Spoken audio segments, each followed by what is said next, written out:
Hello and welcome to Columbus Local Podcast, episode number 72. Today we have Jeni Bynes. Jeni, hello. Hello. How are you, Len? I'm fine, and I'm good. so happy to see you twice in 2 weeks, right? Because you were here with Matt Jones. Heck yeah. And that was episode number 69. 69. I fought for it, but I didn't make it. Nobody made it, but Matt got it. Matt Jones. That's a good thing. And Matt Jones is with us this evening as well with you, right? Yeah, he's out there watching the storm. I know, man. So we got Matt Jones in the other room watching the storm roll through. Heck and yeah. we have Jeni Bynes as episode number 72 on Columbus Local Podcast today. Jeni is, I know you as the front person, right, for Wednesday Wine. Correct. And are you involved in anything else? Well, I play Monday nights with the house band at El Dorados, which is the Geezers, with Matt Jones, that guy again, Right. and a few others. And so those are the only two music projects that I'm currently in. Gotcha. Big influences at El Dorados, the two of you, right? And we see you as a front person and vocalist of this local rock band, and there's a unique thing about Wednesday Wine. Let's talk a little bit about Wednesday Wine. How's it comprised, and what's differentiating this band from what's going on? Well, first of all, we're 5 women. The band has been together for 12 years, although people have come and gone. Currently, it's Karen Hyman, Amelia Walsh, Charity Dietrich, Terry May, and myself. And Amelia is autistic. She's our keyboard player, it's really nice having that community represented. And we also have we've had lesbian, straight, we've had people of color in the band. So the band has really been all inclusive in the 12 years that we've been together. It's been kind of cool. That's very cool. Very cool indeed.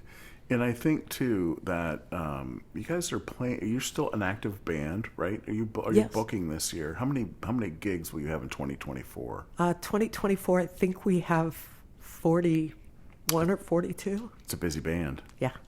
And where are the venues typically for Wednesday Wine? Mostly Central Ohio, but we also play Yellow Springs, Springfield, Marysville, Delaware.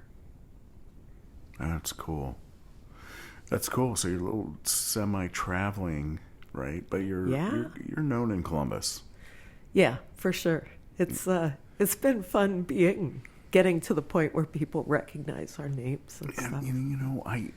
One of my favorite venues is the India Oak in Columbus, and you guys play there too, don't you? We're going to be there Saturday night. As a matter of fact, this coming Saturday. This Saturday, that's why I brought it up. So this Saturday, Wednesday Wine at India Oak at the corner of Oakland Park and Indianola in Clintonville, East Clintonville. That's right. And I just love that venue. And it's so a shout out to Matt and Karen Gill. Oh, yeah. Of India Oak, where they have the best Italian sub in Columbus. But they also have a great kind of mecca appeal to folks in not only Clintonville, but I mean, I live downtown Columbus. I go to India Oak, it's pretty frequently. And they support local music as well. Yes. It's great. It's fantastic. Yes. We played there with other friends of ours recently, Midwest Crunch. That was quite fun. Getting 2 bands together and doing a show is a good time. No doubt. India Oak has a really cool history too, and I've had a lot of great times there myself. With music. Another one too is your kind of your home base at El Dorado, right? El Dorados, and for sure. I know you're appreciated by the owners there too. So I don't know them, but I know their names. Nebby and Debbie. I mean, how can you go wrong with names like that? Nebby and Debbie. And they are legendary, and they're great people, and they also support live local music. Absolutely. And we also had a podcast episode with Lori Dolphin of the Dolphin Lounge, and I put her right in that same category of supporting local music. I really do. That's good stuff in helping, advance local music in Columbus. That's right. Jeni, one of the things, and I hope you don't mind me talking about this. I'm kind of walking on the edge here a little bit with, with your voice and your unique characteristics of how you speak, and I don't know. Yeah, it's essential tremor. I was diagnosed. I think it's been 5 years now. Ago with essential tremor, which is basically Katharine Hepburn's disease. Condition. Is it a condition or is it a disease? Well, it progresses. It's not it's not deadly or anything like that. It's but it does progress. It does get worse.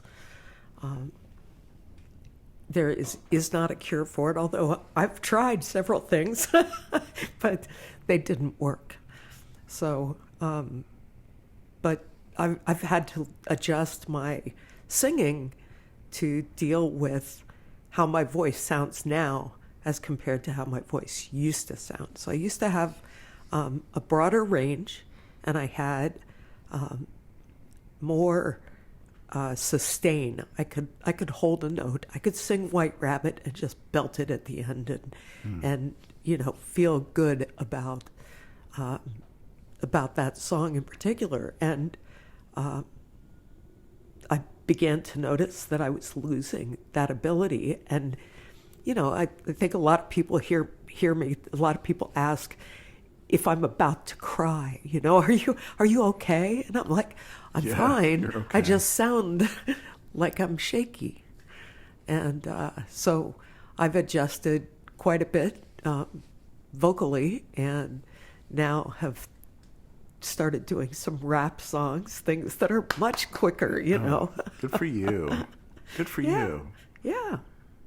It's fun. It's fun to do new and different things. When I was first diagnosed, I thought, this is going to be horrible. How am I going to survive this? Instead of looking at it as maybe an opportunity to do something different. Good for you. That's very inspirational. Thanks, Len. I appreciate you saying that. Oh, yeah. I mean, we all have our challenges in life as we plow through, right? Some we can control and some we can't. And it's always how we approach those changes and how you apply your energy. For sure. And to hear someone, as an example here, Jeni, use those words of, looking at it as an opportunity to grow is very inspirational. Well, and I think stepping away from the stage was just not an option for me. I'm not sure. That would be when people would see me at tears. I really like performing, and 40 plus gigs this year is living proof, right? That you're doing it. Yeah, for sure. We have. Yeah, applaud that. I have a really good time doing it too. So it's good deal. So when did you, how old were you when you kind of knew you were a part of the music thing, right? Like, how did it hit you, and how old were you? I started playing guitar when I was 13, and everything was basically folk stuff, so John Denver, the Eagles, things like that. And by the time I was in high school, I was playing for some of the open stages in town. Ground Round had an open stage. And one of my teachers came down to hear me, And he was my U.S. history and government teacher, and I was failing. And he told me, after hearing me play, he said, I'll tell you what, if you learn 2 Civil War songs, I'll pass you in U.S. history and government. And I got a D minus. He had to write the extra minus in to get it to. And he did that. He did. Neil Walter, and a lot of your listeners will know Neil Walter because he was in Rainbow Canyon CB, the guys that did Franklin County Woman all those years ago. Very interesting. Yeah. So he got me a gig playing at El Adobe Mexican restaurant on Friday and Saturday nights when I turned 18. And because a couple of his friends owned it. And I played for almost an entire year every Friday and Saturday night. And then as a solo? Yep. Guitar and little voice. old me in my candy high-heeled shoes and and a little sundress. And yeah. And then I got hired at Bernie's Bagels, and boy, it was on from then on. So, what'd you do at Bernie's? Well, I worked, in the deli portion because we didn't have a bar yet.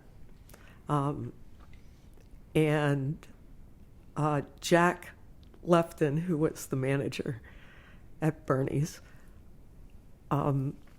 used to book me for sometimes, Friday night or a Thursday night often. And he would book me as Swedish singer extraordinaire, Jeni. And it would be in the newspaper that way. Wow. It would be Bernie's Bagels presents Jeni, Swedish singer extraordinaire. Was there a photo? No. No It was photos. intriguing enough to hear that. It line. was. It would even say on the sandwich board outside, and people would come in and be like, what's happening? Like, no, it's just me singing Puff the Magic Dragon and the Eagles and stuff. So, good for you. yeah. And then, So how many years did you do that? Bernie's was, Bernie's. That sounds was like a like good run. 3.5 years Yeah, that's good. there. How did that end? Well, that ended with me moving to Youngstown Ooh. and getting a job singing for the Catholic Church in Youngstown, and getting paid to do that, which was I'm not Catholic, but You knew all the hymns. paying gigs, Yeah. So did that, and then moved back to Columbus for a bit, and then ended up moving to Alaska. And in Alaska, I was in a band called T-Man and the BBs in Fairbanks. And I wonder if my uncle and aunt know of your band. I'm going to have to take note of that. T-Man and the BBs. T-Man and the BBs. Yeah, do you want to know what BBs stands for? The answer is yes. The answer is Braless Babes. Really? Yeah. And I bet that my friend Tim, who is from here, actually, who lives in Fairbanks still, he is T-Man, will probably listen to this podcast and smile. I can't wait. I mean, how many boobs? What? Yeah, how many braless babes were there in T-Man? Was it T-Man? T-Man. And the BBs. That's right. I think there were 3 of us. Okay, so that's 6 boobs. 6 boobs. 6 boobs, and this guy. But 3 babes. Yes. And there were actually a couple of guys in the band too. So that's cool, but that didn't count as a BB. yeah, they weren't really BBs. Nope. But good for you. I think that's awesome. So you were one of the BBs in that band? I was one of the BBs. Did you front vocally and No. guitar? Nope. I was just sang? a backup singer and played some rhythm guitar. Nice. Yep. How long were you in Fairbanks? I was there 7.5 years total. Wow. And what year? Like, I moved there in 89 and left in 96. Yeah, my aunt and uncle and my cousins. I want to ask them too, because although that might be, they might have been too young, but definitely my aunt and uncle. My uncle lives in Fairbanks area. Cool. I loved Or loved did. Fairbanks. Did or does? I'm not sure. If I didn't He's have in Denali. He's at the foot of Denali somewhere. Oh, okay. So that's He might be north. about 200 miles south of Fairbanks. South. Okay. Yep. Gotcha. Yeah, I think they moved to Fairbanks, but they ultimately are where they are. It's an awesome story he has himself. I'd love to do a podcast with my Uncle John. There are some tangent. I great, apologize. great Shout out. great stories. Alaskans have great stories. Do you have Almost an every- Alaskan story from those days? I have an that Alaska would be story. like an extraordinary experience, I would think. I do. How about I was moving to Alaska with a 3-year-old, my child, and I had bought a pickup truck and was heading up the highway and got to Swift River, Yukon territory, and the trailer that I was pulling behind the truck, the axle broke. And so all my Is it belongings. just the two of you? Oh, just the two of us, Oh, of course. man. Yeah. And All your stuff. so, and this is October of 1989. So yeah, so the snow we've had a few days of snow traveling already. It's not, there's not snow on the ground. That day was very nice, but there's also nobody traveling the road because the tourists are gone. Right. So about an hour after breaking down, some rangers coming out of Denali and heading back to the lower 48 picked us up and drove us back to Swift River, and which was just a gas station. And the guy there went back out with me, and he kind of rigged up a way to get the trailer back. But we ended up there for about a week and a half, broken down and just staying with this family in Swift River, Yukon, and celebrated Canadian Thanksgiving with them, which was quite nice of them to share their stuff with us. I had to call a friend back here in Columbus and have him wire me $100 because I was completely broke. Wow. Pulled, finally got the part in and got back on the road again. Made it into Fairbanks, had 94 cents left total. Right. We were eating dried ramen with uncooked. Oh, Anyway, 94 cents, but got there, and Tim Sprout was there, and got a hold of him and said, man, I need to borrow some money. Had already rented a cabin and stuff, but yeah, that's my on the way to Fairbanks story. So Man. What an ordeal. it was crazy. No doubt. And my guitar went patwang when I got it into Fairbanks. I, being young and not very smart at the time, I had left the guitar strung completely, and it was like 30 below zero, on the highway and stuff in October. And so unpacked the truck and opened my guitar case, and my guitar just basically folded in half loudly. Wow. So, yeah. So, was it repairable? Oh, or no. did- No. So did you Had- just borrow a guitar? Had to go or buy a new one. You got a new one. Yeah, got a new one. You still have it? No, not the one I bought. The one I bought was a Yamaha, and it was kind of junk. But Yamaha, not that that's all not a Yamahas bad- are yeah, junk, pretty but good. That's not a bad guitar. but yeah, that one came and went years ago. Wow. So where'd you go from there? So this is like mid-90s now, right? Right. Upstate New York for a year and a half. I worked for the military police doing police records. Yeah. By this point, I now have 3 kids. I had married a military man in Alaska. 2 of my kids were born there. And So the Army picked us up and dropped us at Fort Drum. I hated Watertown, New York. If people tell you, if you think Alaska has bad winter weather, no. Upstate New York has bad winter weather. It's kind of like the lake effect kind of stuff. It's just awful. It's just terrible. Yeah, the Finger Lakes and everything else. There's a lot of lakes up there. Oh, yes. And right off of Ontario. Then, yeah, it's just, Ontario's big. It's crazy. Jeez. But then came back here.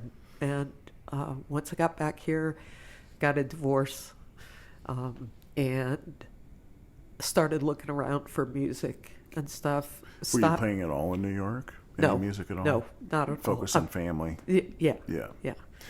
Still playing guitar at home, but one of the best things I think was upon arriving back here. So now my daughter was like 12, my oldest, 12 or 13, and she said one time she heard something on the radio, and she's like, "Mom, I heard some man singing one of your songs on the radio." And I'm like, "Oh no, what song? It's that People Like You song. It's John Schwab. It's McGuffey Lane." "No, that's not my song, dear. That would be McGuffey Lane's song." You're covering them. So anyway, so I got back here and actually stopped in El Dorado's, and there was a band playing. It was Steve Dodge's band, the Dodge Band. Sure. And he was looking for somebody to sing backup and play some rhythm guitar with him. And I fit right in and did that. Nice. Did that for like a year and a half, something like that. And then kept looking for something else to get into. So yeah, and El Dorado's has been kind of your spot, right? yeah, Here in Columbus. What? Yeah. So how many years have you been in Columbus? I've been back since '98. Okay. So you're but I looking was at born 20, here, so- 25-ish years. Yeah. Good for you. And you were born, so you come full was. circle. Full circle, right back to where it all began. Riverside Hospital, April 28th, 1962. You just had a birthday. I did. 1960 what? 2. Really? Yeah. I'm young. Yeah, I'm a little younger than you, but not much. I'm 29 again. Yes, absolutely. So today, Jeni, what do you really? You said how you adjusted what you sing. What are you really enjoying singing now and covering? Are they all covers? Well, we have some originals. Okay. We have an album out called Rock These Shoes that came out 3 years ago, I think, now. There's a few songs on there that are good, solid songs.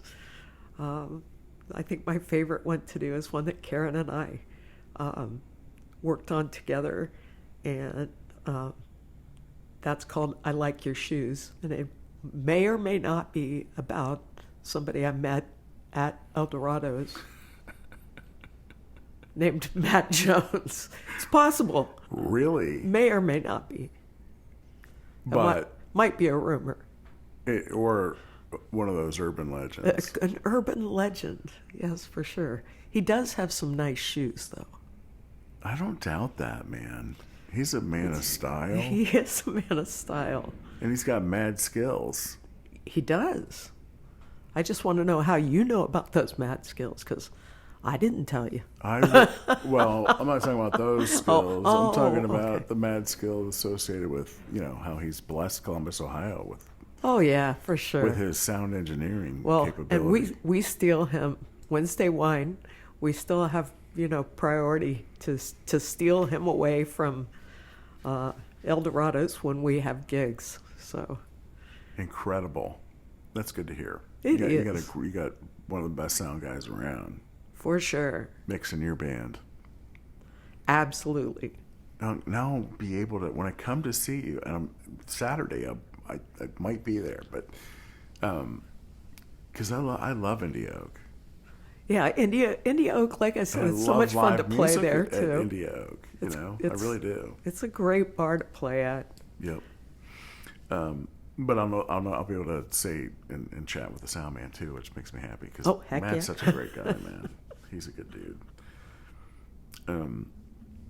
So the type of music though that you're enjoying, then you have a couple original songs, but what about cover songs? What style do you enjoy? How about currently?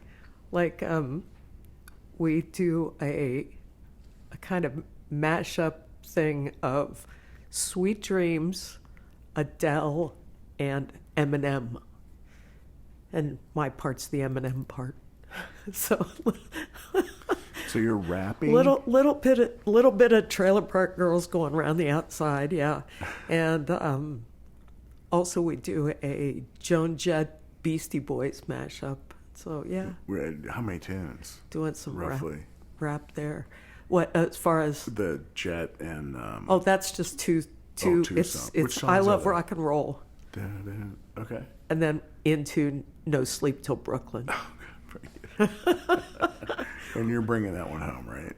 Yeah, With your for rap. sure. And Karen does some rapping in that one too. And I do have to say though that I stole the idea for that mashup. I did steal that from a band I used to be in called 614. So Interesting. we did it with them, and then I So you brought the idea over. yeah. Because you knew the song anyway. Oh yeah, and, yeah. And it goes over well, I'm sure. it goes over great. That's great. Yeah. That is great. When you write, how many songs have you written then? I mean, you had a couple of originals with this band, but like over the course. Oh gosh, I've only recorded 2 that I've written, but I've been writing music since high school, so most of it not particularly good, but some of it was okay, or I thought it was okay, and performed some of it in a lot of it was like folky kind of stuff, so a lot of the solo stuff that I was doing, I was doing some of my own songs in that. Nice. Yeah.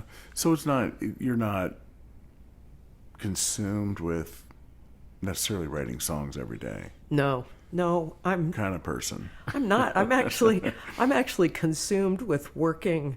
I work for I'm a contracted employee at a college in town. I'm their IT consultant. And so I'm kind of consumed with computers most of my day. Is it every day? Is it like help desk stuff, or is it like back end application maintenance and processes? Yes. All of the above. So you consult with all that. It's server, it's website, it's helping instructors to get access to things that they need access to. It's troubleshooting everything from the telephones. We have VoIP, telephones. So how's that going for you? I absolutely love it. It's different. It's cool. Every day it's different. And I did not go to college to learn that. No, nobody did. I That's studied just psychology. in front of us. I get it. I'm involved in that stuff too, and specifically I'm involved in VoIP system applications. Nice. We and should whatnot. talk. Yeah, we should actually. No, I gotcha. Yeah, no, that's cool. So that you're consumed by that, but then how often does Wednesday's Wine get together for rehearsals and whatnot? Well, gosh, is it a regular funny thing for that you should guys? ask, Yeah. Len. We haven't. We used to get together 3 times a week back 12 years ago. No kidding, 3 days a week we rehearsed. Now it's difficult to get together once every couple of months. It's rough. That's it's 'cause 5 people. You're all comfortable. It's 5 people, and Karen lives in Springfield. Charity lives in Marysville.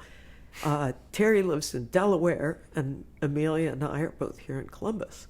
So it's rough getting everybody together.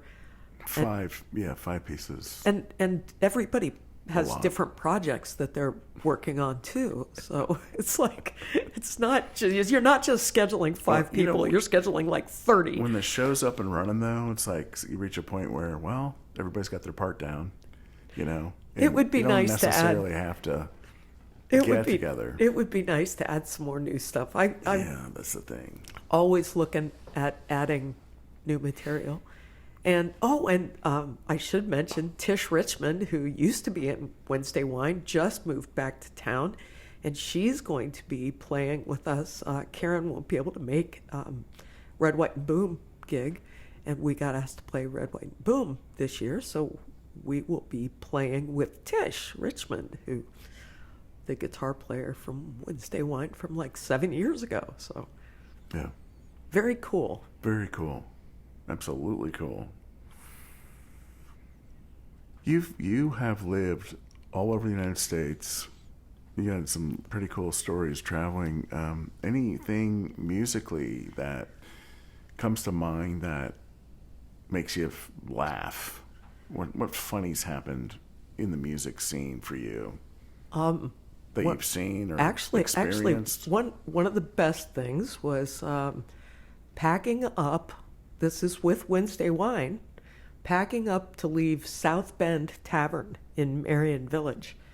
And this was maybe 8 years ago.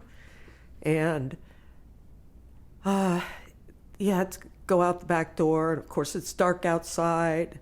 And this was winter. And Terry, who's our drummer, had a big, long duffel bag that she kept all of her drum gear in. And so we're helping carry things out, and all of a sudden police cars pull up and they got lights going and everything else, and it's freeze, and they've got hands on guns. I mean, ready to, they're ready to boogie, ready to get down. And here's somebody, one of the neighbors near South Bend Tavern had called because they thought they saw her loading a dead body into her car. Oh, nice. It was that big duffel bag of drum gear. So that was a good one. That is a good one. Yeah. Other than that, I'm not... Anything happen with T-Man and the BBs? T-Man and the... I mean, that's a dangerous, dangerous act on stage. Braless babes. You never know what's going to swing and hit somebody. I gotta believe that something's happened at one of those gigs. I mean, was it a 3-year stint with those guys? Oh, I'm not sure how long I was actually involved in the band, but the band did make it onto Red Green, quite by accident, playing at a wedding, wedding reception, and Red Green just happened to walk in with a camera crew to this hotel and got just bits and pieces of the show, of the background. That's pretty cool. The band in the background. We played several festivals that were like you're up to your knees in mud because breakup, which is the spring and early summer in Alaska. All the water runs off. It's just tons of mud and tons of muck. But the Bush Villages, playing in the Bush Villages is great.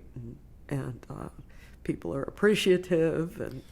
But everyone was okay with braless babes, right? Well, sure. We had shirts on. Oh. We were. Well, that changes sorry. things. It wasn't Comfest. It wasn't right. Comfest, Len. I'm not thinking right. Okay, but still. True. It was Well, quite fun, though. That would be fun. But nothing crazy happened, though. Not really. With all that activity, I can't imagine nothing happening. Not really. Jeez. Not really. Lots of good. The Crazy Loon Saloon was one of our favorite places to play. It was like It looked like a friend of ours built it, and it was like a big giant Quonset hut airplane hangar thing, and that was fun. We rehearsed there too sometimes. So I bet the acoustics in there are pretty sweet. it was pretty clangy. So it was a boomy room. Oh yes, it was. Yes, it was. And volleyball outside, playing volleyball till midnight and stuff. Was always fun after rehearsal. What about El Dorado's? Anything funny happen over there? Oh gosh, everything funny happens at El Dorado. It's a crazy I think story a lot of it you're willing to share. A crazy story. Such an iconic place, man. It is. It really is. Let's see. I guess I should have planned this out. I didn't think. Nah, we don't play anything. I know. It's just hard to think of something just off the top of my head of something that's happened. Sometimes though, that's where the magic is. That's kind of my thing. That's true. Spur of the moment That's stuff. That's true. It's just I'm old, and it's hard to remember things. You're not old, man. No way. Pushing it, getting there. No, I can't think of anything. Can't think of anything right now. You put me on the spot. I never know what's going to happen at El Dorado's, musically. Anyone could walk in there. That's true.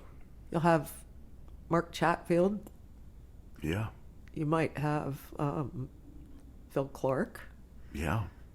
Phil is a great guy. Oh, yes. He's a great. Matter of fact, he's on my list to try to maybe do a podcast episode. I don't know that he's willing to do it, but I bet he would. You know what? I ran into him one time with Beth. It was at a bar on a Sunday afternoon, and he and his wife, I believe, were getting up to leave, and I recognized him, and I knew him from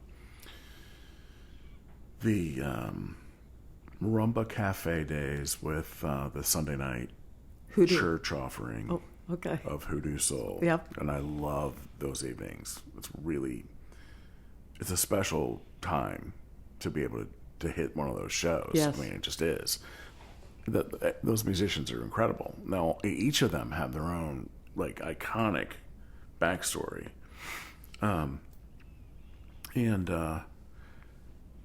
I forget what I was talking about. What happened? Rumba? You got old. I got old. That's what happened. I got old. I don't know. What were we talking about? We were talking about people coming into Eldo's, just random people. Yeah. Especially the jams. We get... I'm so embarrassed. See? I didn't play that. I swear to God, that really happened. I didn't play that. So random people. Rumba? Yeah, I just love, you never know who's going to run in there either. But there's just iconic people everywhere. Yep, absolutely. And, one of the cool things that I think has been happening at Eldo's has been that the Tuesday night original music thing, which it's not all original music necessarily, but it's like 65-70% original music. And that was actually Willie Phoenix's idea. He brought that to Neb, and we started doing that, and it's really cool. It's been great. Really We've cool. got to see some young people that I probably wouldn't have had a chance to go out and see somewhere else.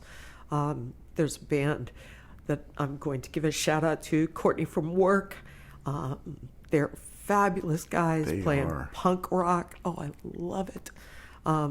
Atomic Zombies. Who else? Seize the Night. Bunch of kids just out of high school kids. Maybe some still in high school kids. But playing original music. And that's awesome. That's what it's about, is getting, creativity at its finest, when you can collaborate. Yeah, and not just these old folks, that are still around playing it, but these young kids coming onto the scene and playing stuff, and sharing things like Comfest with them, or sharing a gig somewhere like India Oak or El Dorado's, where you can have a younger act open for an act that's been around for a while. It's cool. It's very cool, and it's a great, great, great machine of just bringing up and supporting everything around you. You know, Heck yeah, it sure is. It's a good deal. Anything else that you want to convey and put out there? I want to make sure and give a shout out, actually. Yes. To ComFest. ComFest in Columbus, Ohio. In Columbus, Ohio, the last week of June, the last full weekend of June every year. And talk about supporting local music. That's and community in general. I mean, the grants that they give out every year. So if you have not gone to comfest.com and signed up for a volunteer shift, you should do so immediately. And then also I'd like to give a shout out to the Greater Columbus Arts Council, who, has been awarding these grants to artists, musicians. I was the recipient of one 3 years ago, a recipient of a grant again this year. And, it helps us keep doing what we love to do and taking our music to the next level. Awesome. Yeah, thank you. For sure. Yeah. All right. Well, great advice, great story, great backstory. Thank you for sharing all that. Jeni Bynes. That's right. Thanks so much. Episode number 72, Columbus Local Podcast. Thank you for listening. Bye-bye.